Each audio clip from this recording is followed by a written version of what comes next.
Hi, my name is K.Thomas, W1DED. I have with me today Chris Billings, WA7RAR. Chris was recently in Barbados operating as 8 Papa 9 Charlie Bravo, and that's where I interacted with him. And I've been really looking forward to getting him on the air here to tell us about that trip. Hi, Chris. Hi, Kevin. Well, I'm really excited that you're back in the States now and you can share with me what actually happened on your week in Barbados. Okay, yeah, well, it was a wonderful trip. It was 2 weeks, actually, Kevin. I was out there, and it was my second, well, it was actually my third trip to Barbados. I had made my first trip there at the age of 22, and my wife and I just spent time in the hotel and never saw anything, and we never even left the property, so I've regretted that since I was young. So once I retired, I started working on the bucket list, and that involved Barbados. So my first trip there was in 2022. I did some radio ops there, and I just recently this last one in 23. So third trip to Barbados, second one doing radio. So since it was your second trip doing radio, what did you learn from that first trip that you took with you on this most recent one? I learned to create a balance between radio and vacation. Okay, the first trip I took, I spent a lot of time doing parks on the air.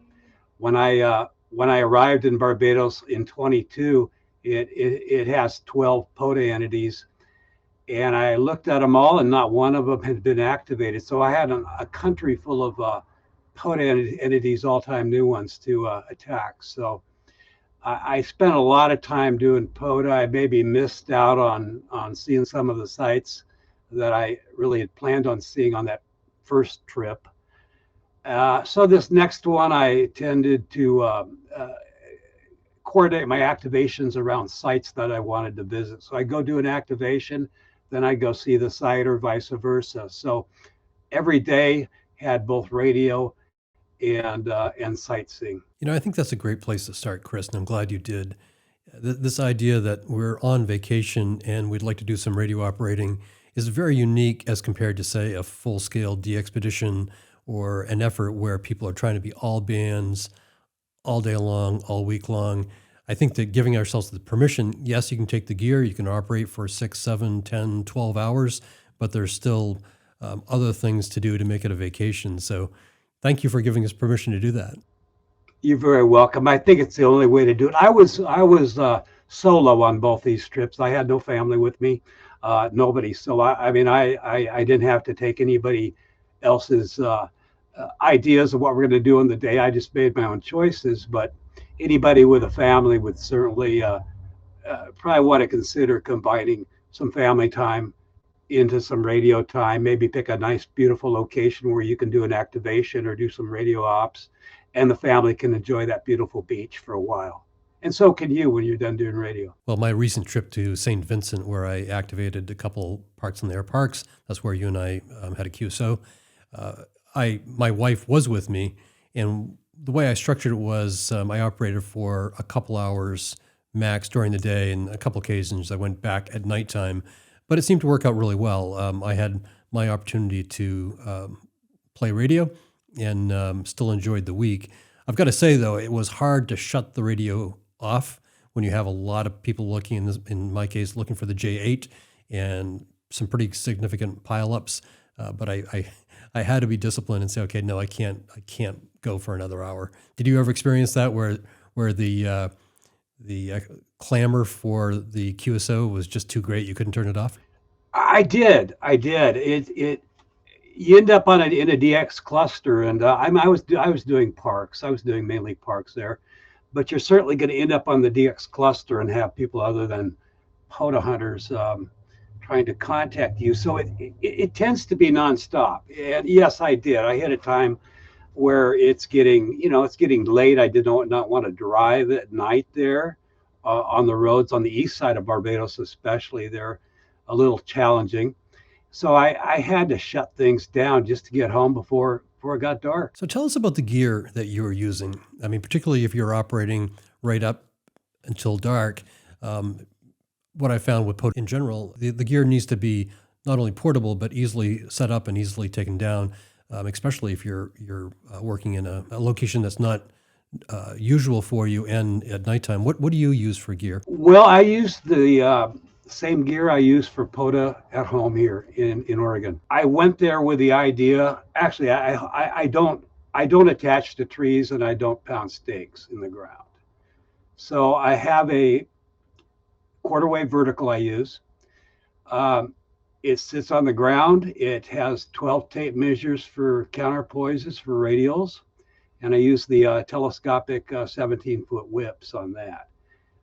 It's very quick to deploy. It's super simple to tune with that whip, so it's very frequency agile. I mean, I can tune it from 20 meters up to 10. I think it would even do 6. I never used it with 6, but I used the same setup I did for POTA, and that was a real advantage to have done some POTA activations prior to going on this trip, because I wasn't trying anything new. I already knew the setup. I knew the drill, and I knew what to expect. I'd worked bugs out of it, and there were no surprises as far as antenna go. As far as the radio, same radio, ICOM 7200 came with me with all the same gear that I would do on a POTA activation here in the States. I fitted into a rollaway case, carry-on case. I brought that equipment with me on the plane. I did not check that. I had fears of damage, So I brought the sensitive gear with me into the cabin. The rest of it was in my suitcase with my clothing and other items. So since you use the gear that you use at home, I'm expecting you didn't bring a lot of redundancy. You were just confident that what you had was going to work. Did you have a backup antenna, for example? Oh, absolutely. Yeah. As far as bringing another radio with me, 100-watt radio, that's not going to happen, obviously. But the redundancy, I think, is key to a trip such as this. I did have extra antennas. I brought 3 of the telescopic whips with me, and also a spare power cord for the radio. What else did I have? Coax connectors, fuses. I sat down and really thought about the setup that I do for POTA, and thought, well, what if this breaks? I'm dead in the water. I'm not going to find another ICOM power cable on the island of Barbados. I'm probably going to be hard pressed to find a PL259 if I need it. So I brought extra coax. I brought barrels for those coax if I needed to lengthen the run. What else did I bring redundancy wise? Mainly the antennas, and the salt air is very corrosive on these things. And I basically have pretty much toasted 2 of my whips from my trip, even with care of wiping them down. But the salt air, when I get right up on the water, right on the coastline there, it starts working on those things immediately. So antennas, I'm really glad I had with me, extra antennas. So when you mentioned the power cord, I wonder if that's an intentional or unintentional dig at me, because I don't know if you know this. I had a lot of redundancy. I had 2 cases. I went through all this in my video recap, but I forgot the power cord for my power supply. I saw that on your video, Kevin. Yes, I did. And no, it wasn't a dig. It wasn't a dig. I had my ICOM power cord had failed me about a month prior to leaving on this trip, my original OEM cord to the ICOM. And so I found some non-OEM cords. I think it was on eBay, I believe. And the price was right on. The quality, I'm happy with them. And they were a fraction of the cost of an OEM. So I bought 2 spare power cords for it, and had them just in case something were to happen, because that would put a halt to your radio fun on your vacation right then and there. Yeah, my goal next time is at least not forget the one I have, but it's a good idea to also have that backup. I've got to say, the hotel bailed me out. The director of security found a similar cord that would fit, and it was a unique cord, and I was back in business, but it could have been disastrous, because not only was I planning on using that power supply for the TS480 in the hotel room, it was the only thing that I brought to charge my lithium battery. So that would have been a very short experiment otherwise, but thank you for that reminder. You bet. Yeah, it looked like your power cord was a standard computer AC cord, so that'd be easier to find. I think I'd be hard pressed though to find an ICOM four conductor with Molex on it on Barbados or anywhere else for that matter. So tell me about getting licensed in Barbados. I'm always curious about this. I know with St. Vincent it was a process, and I've looked into other destinations in the Caribbean for future trips, and it's not always straightforward. How did you get licensed? Good question. My first trip in 22 was the licensing process had to happen real fast on that one because I didn't start planning that trip till late fall, and I was headed to Barbados in January. So I got online, I found the contact numbers, the telecom department in Barbados handles the amateur licenses as well as others. And I was able to print out their application form and found out they need about $16 US to get a 1-year license for a non-national.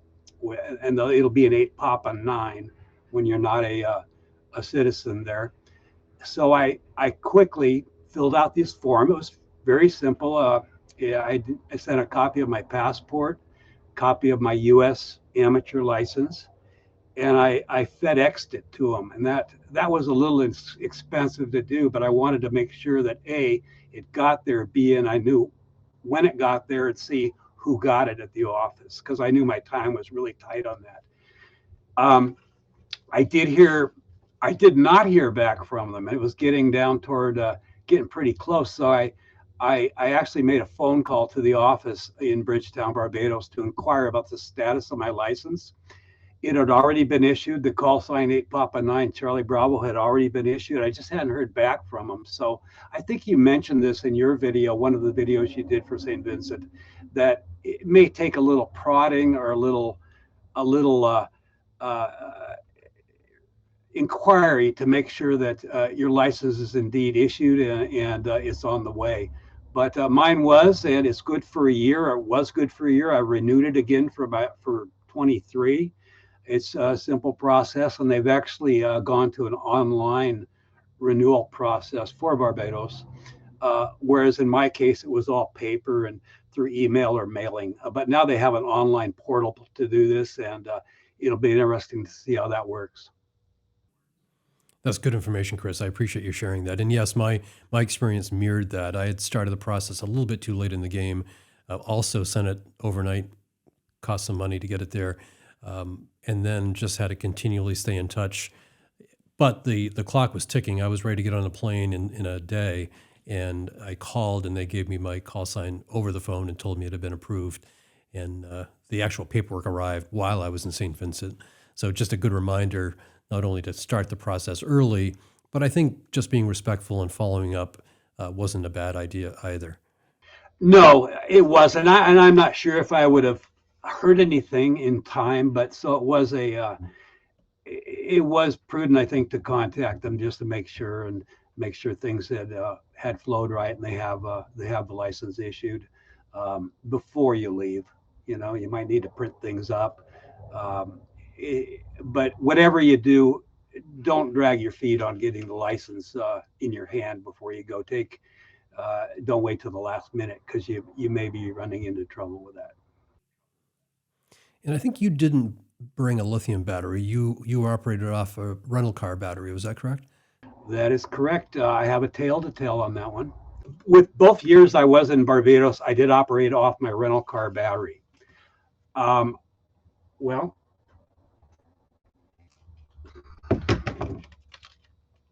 right there. There's my jumper for my ICOM power cable. And it worked fine. I would occasionally start the car and let it run for a bit, enjoy some air conditioning while I was keeping the battery up to charge, and I never had an issue. And that included last year and up till my final activation this past January. And I was operating off my car battery. I'd been on the air for several hours, and I was starting thinking, well, it's getting dark. It's time to pack up. But I had a few more contacts to make. I hit the mic switch and my radio died. It shut down. And I thought, uh-oh, I know why it did this. It's got low voltage. So I went and tried to start the car and nothing. So I killed this battery. And in a lot of places that would have been a big deal.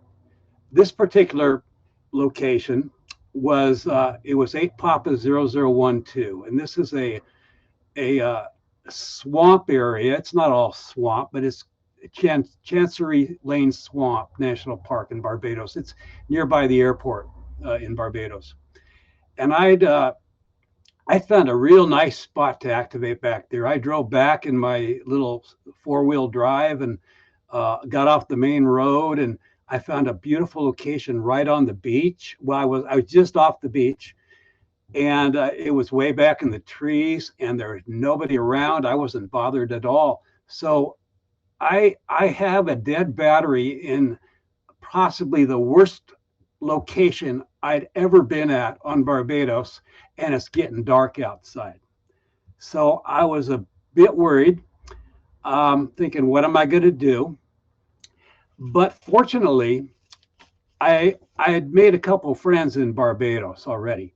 Okay, several days later, several days earlier, I was doing an activation at another park, and I got a call from 8 Papa 5 Alpha Alpha. He was in the pileup, and he welcomed me to the island.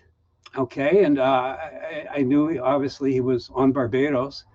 And we exchanged phone numbers, not over the air, but by email. So I had his phone number as well as 8 Papa 5 JP Junior's number in my phone. So I'm thinking, I got to call these guys, see if they can help me here. So I gave Philip 8 Papa 5 Alpha Alpha a call. He answered right away, and he was unable to come out. His car wasn't available to him at the moment.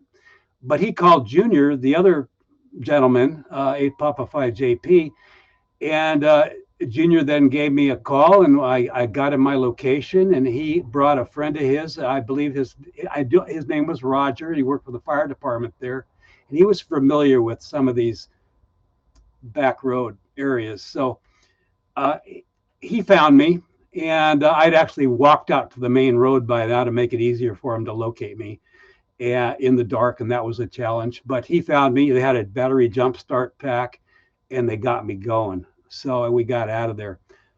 But next time, I'm going to do things a little differently. I'm going to have a separate battery, some LiPos, maximum for TSA carry-on. I may still use the jumpers on the battery of the car, but I'm certainly going to be starting that thing a lot more often, because I just forgot the pileup got too heavy. Well, Chris, that's a great story. And I think the takeaway for me isn't just maybe bring a LiPo.